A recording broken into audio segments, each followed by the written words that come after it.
few weeks ago, there was a ship that was transporting containers through a Baltimore bridge, and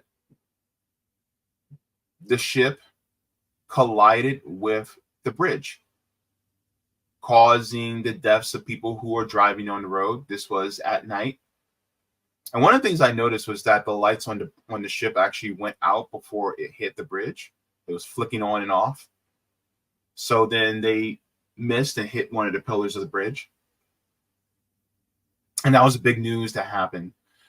And I know our comrade here in RBN, Savvy Sav, she has family in Baltimore. So, of course, one of the first things I thought was, does Savvy have family that may have been on that bridge? Called her. She was like, no family was on that bridge. Thank goodness. But there's an update about that story that I think that we should take a look at. That is pretty disturbing. And this is why we should have solidarity with workers, because this one is wild. So let's take a look.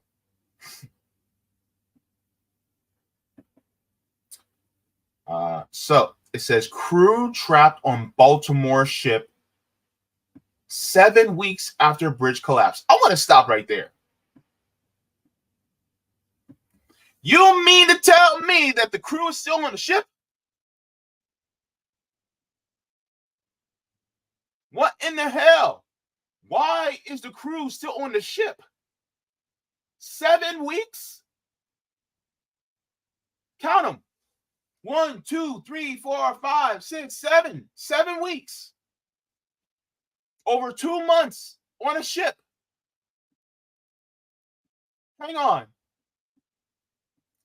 Okay. It says, as a controlled explosion rocked the Dolly on Monday, nearly 24 sailors remain on board below deck in the massive ship's hull. It says the simultaneous blast sent pieces of Baltimore's iconic Francis Scott Key Bridge into the dark waters of Maryland's Patapsco River. 7 weeks after its collapse, left 6 people on the bridge dead and the Dolly marooned. Authorities and crew hope that the demolition will mark the beginning of the end of the long process that has left the 21 men on board trapped and cut off from the world thousands of miles from their homes. What? But for now, it remains unclear when they'll be able to return home. Says the Dolly is a container ship, almost 1,000 feet. Says was the start of the 27-day journey from Baltimore to Sri Lanka when it struck the Francis Scott Key Bridge, sending thousands of tons of steel and cement into the Patapsco.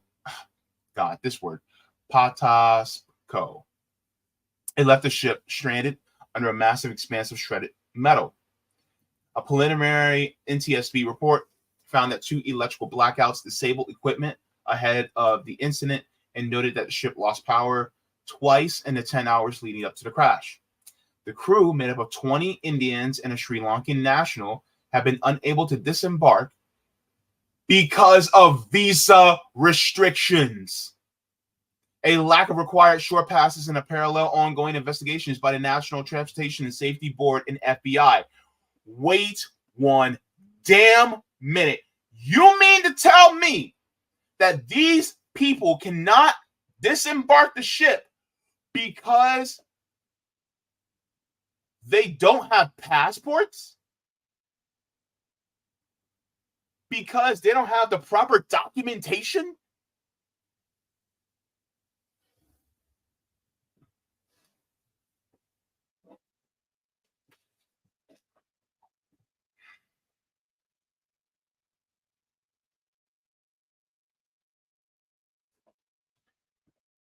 The inhumanity of it all. The inhumanity of it all, because they're literally stuck on a ship because of papers, please. If these were some white dudes from Norway, I'm sure as hell they probably would have been taken off that ship by now. Let them be some white people from Belarus or from Ukraine.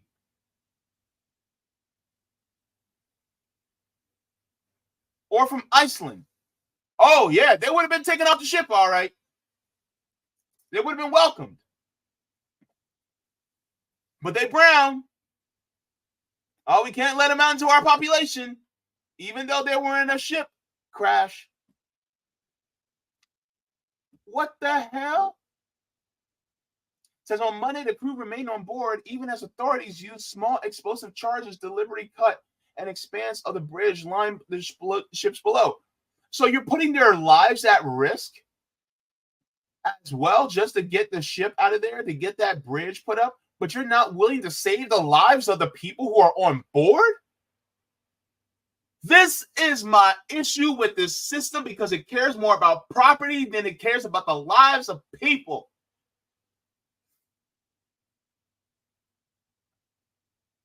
And it's not that big of a story. Why? Because they aren't, number one, because they aren't American. Number two, because they aren't white. Let's call a thing. Because if they were white, number one, it'd be a bigger story. Number two, if they were white Americans, this would be an outrage. An outrage. The fact that you got these men that's still on this ship, that it crashed, and they're still on board 7 weeks later, all because they're immigrants and don't have the proper paperwork.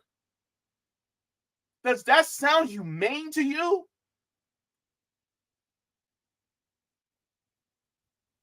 Let me ask you this question.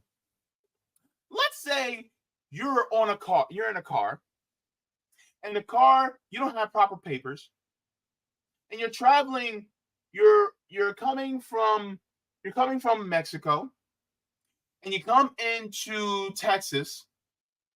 You got through the border, you got past border security, but then you get into a car crash. You're not hurt, but you got into a car crash.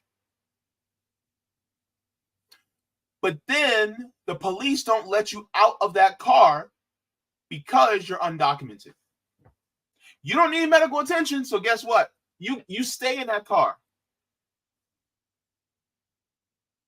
because you're not documented.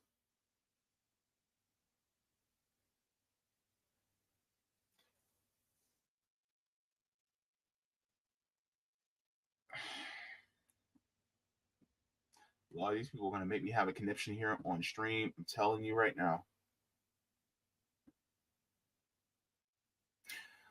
Says the crew made up of 20 Indian Sri Lankan nationals have been unable to disembark because of visa restrictions.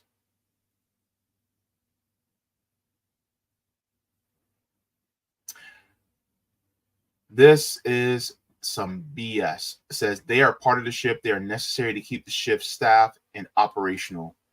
Adam Gilrath said they are the best responders on board the ship themselves.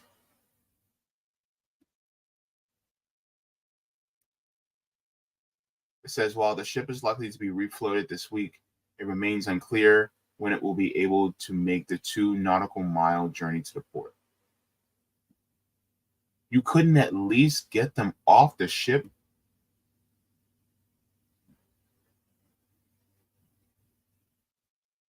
Let them disembark?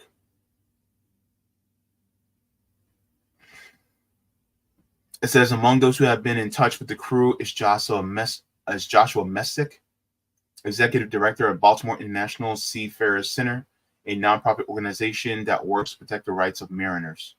According to Messick, the crew has been left largely without communication with the outside world for a couple of weeks after their mobile phones were confiscated by FBI as part of an investigation. So not only have they been stranded, but now they have no communication with the outside world, no communication with their families in India and Sri Lanka,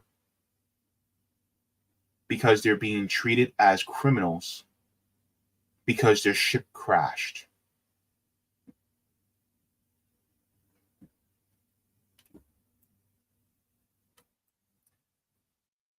Quote, They can't do any online banking.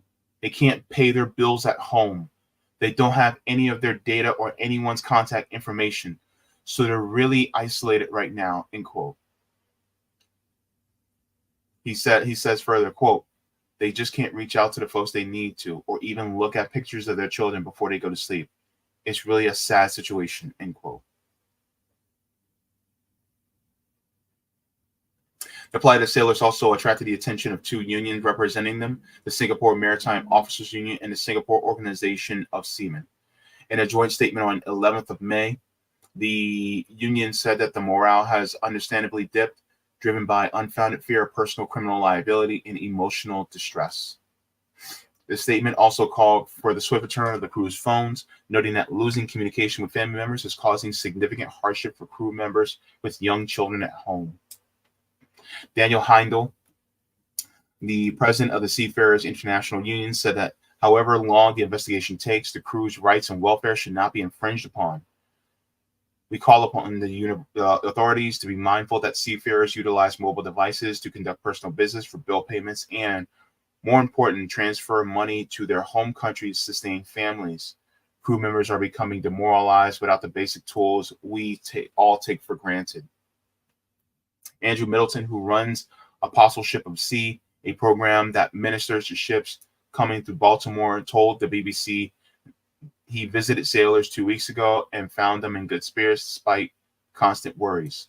Once we broke the ice and got everyone to say their name and what part of India they were from and talk about if they were married or had children, we got the ball rolling. They were willing to kind of poke fun at one another a little bit. We did our best to get them laughing and joking, hopefully to make take their mind off things even for a few minutes.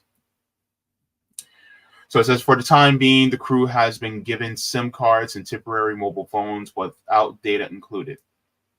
Oh, great. Yippee. It says they also received care packages from various community groups and private individuals, which in recent weeks have included batches of Indian snacks and handmade quilts.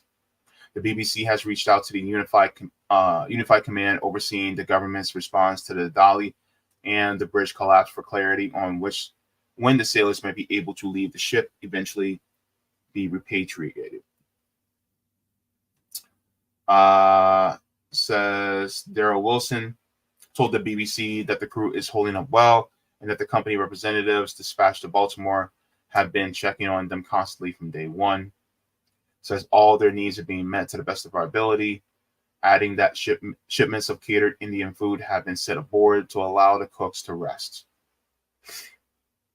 Various religious representatives, including Hindu priests, have been providing services and emotional support for those on board.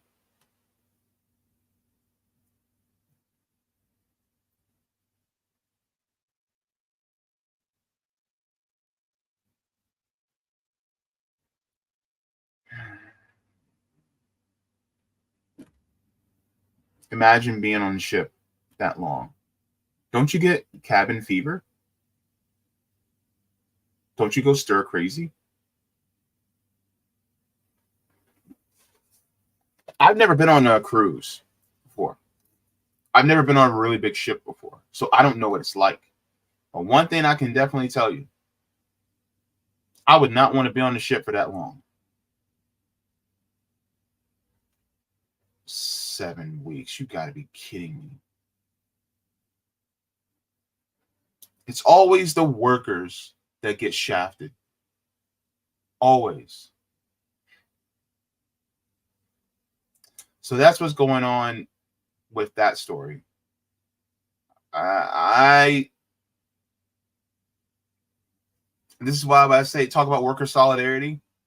Here you have some workers that have experienced, a traumatic situation, your ship crashing into a bridge, and then post ship crashing into a bridge, then you're not allowed to disembark the ship in order to be on land.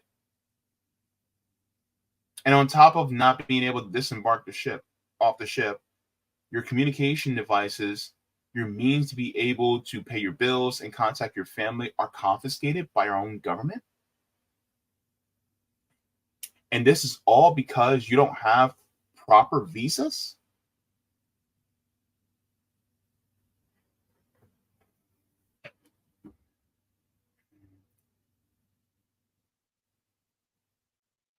It's always